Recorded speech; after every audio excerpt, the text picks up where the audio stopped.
downtown this afternoon.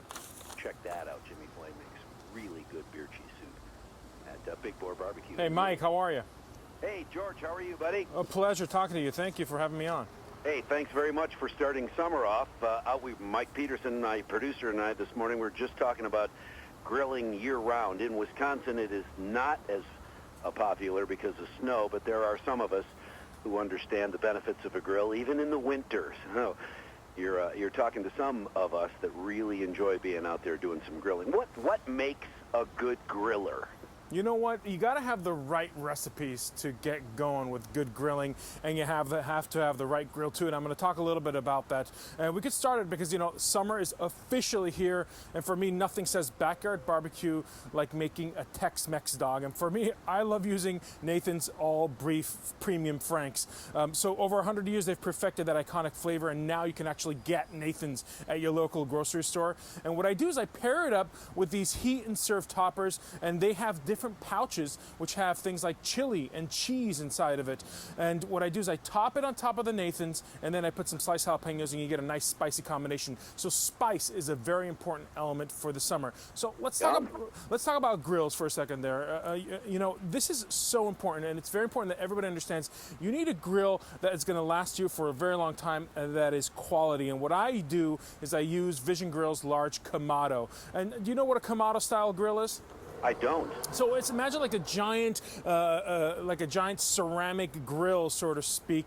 And this guy, and the beauty of this is that you can actually do regular grilling on this. You can smoke inside of it, slow and steady, or you can put an electric insert inside of it and grill all day long, right, very quickly inside of it. So what happens is that this Kamado grill by Vision Grill, it tends to be like the focal point of your backyard. It has a small footprint. It's convenient.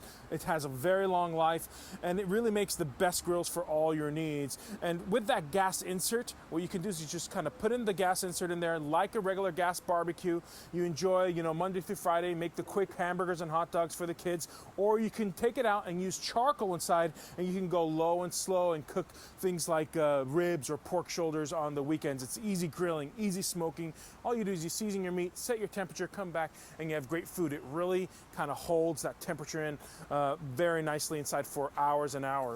There's a lot of people who will be taking that advice this weekend. Kansas City Barbecue Society is hosting another of their stops this weekend here in La Crosse, so there will be a ton of grilling low and slow and quick and dirty in some cases. Yeah, that's the best type for sure. Well, talk to me about the perfect steak. There are so many different ways that different grillers take a steak out to the grill. What's your preference? Oh my goodness, I want the pure flavor of beef, and for me it's salt and pepper only, nothing else. Forget those rubs and the sauces. I mean, you can do that if you want on the side for whoever wants it, but for me it's all about the flavor of beef. You want to get a nice searing hot grill at first, sear it on all sides, and then you turn it to the lower cooking temperature on the other side of the grill, and you finish cooking it to your liking. Please, no well done steaks. That's all I ask for in life. Oh yeah. So you cook it a little longer, a little hotter on one side, then flip it over and finish it in a cooler, the cooler side of the grill. Yes, so I have two temperatures pretty much going on a grill, or I wait for the charcoal to kind of subside. But when it's really hot, you get those sear marks on all sides. You kind of, you want to kind of make sure all the flavors are locked in there. Once you get those sear marks on the outside, you want to finish cooking it to the temperature of your liking. Once the grill cools down, or you have a cooler temperature on one side of the grill, throw it in there and let it finish off cooking to your liking. And use a thermometer. People like to use their finger method, which is good if you're a chef and you know what you're doing.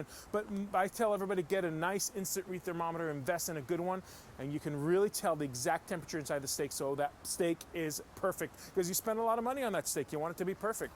Yeah, absolutely. I'm interested. I want to not put you on the spot necessarily, because you're the author of a favorite cookbook of mine because of the title. Take this dish and twist it. My friends and I really believe that there has never been a recipe that didn't perfectly lend itself for change. And it sounds to me like you put together a whole cookbook of, this is a great recipe, now turn it upside down and it'll be even better. How do you decide what to twist? Yeah, you know, for me, it's all about exploring and going out of the out of your boundaries a little bit, and not going too crazy. And you don't have to have a culinary degree to really go and twist recipes. You know, there's for example, there are regular burgers out there, and sometimes I like to twist them a little bit. I have this recipe that I've created. Actually, it's called a teriyaki turkey burger.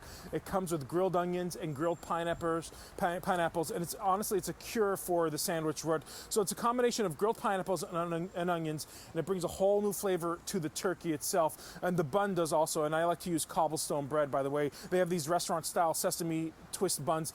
It lets you bring like a gourmet experience home because for me, I think great sandwiches start with great bread. They have Kaiser and toasted onions as well. So the sweet flavors of teriyaki, and then they have the smoky flavors of some of the onions and the grilled pineapples, a little bit of sriracha sauce to add some heat to it, some really high-end bread like cobblestone bread on top of it. All you're doing is you're taking an ordinary turkey burger and you're taking it to a whole different level by adding a little sweetness, a little smokiness, and some heat there. And that's all you have to do. And all you do is you follow some instructions, or you pretty much get the flavors that you like, combine it together, and you've twisted the recipe instantly yourself. Man, you're making me hungry here, George. Thank you, Chef. Have a great day. That's the goal. That's the goal.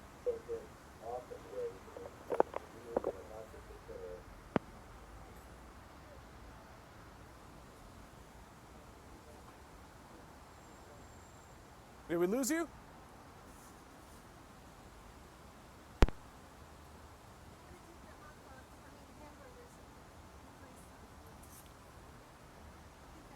Seriously.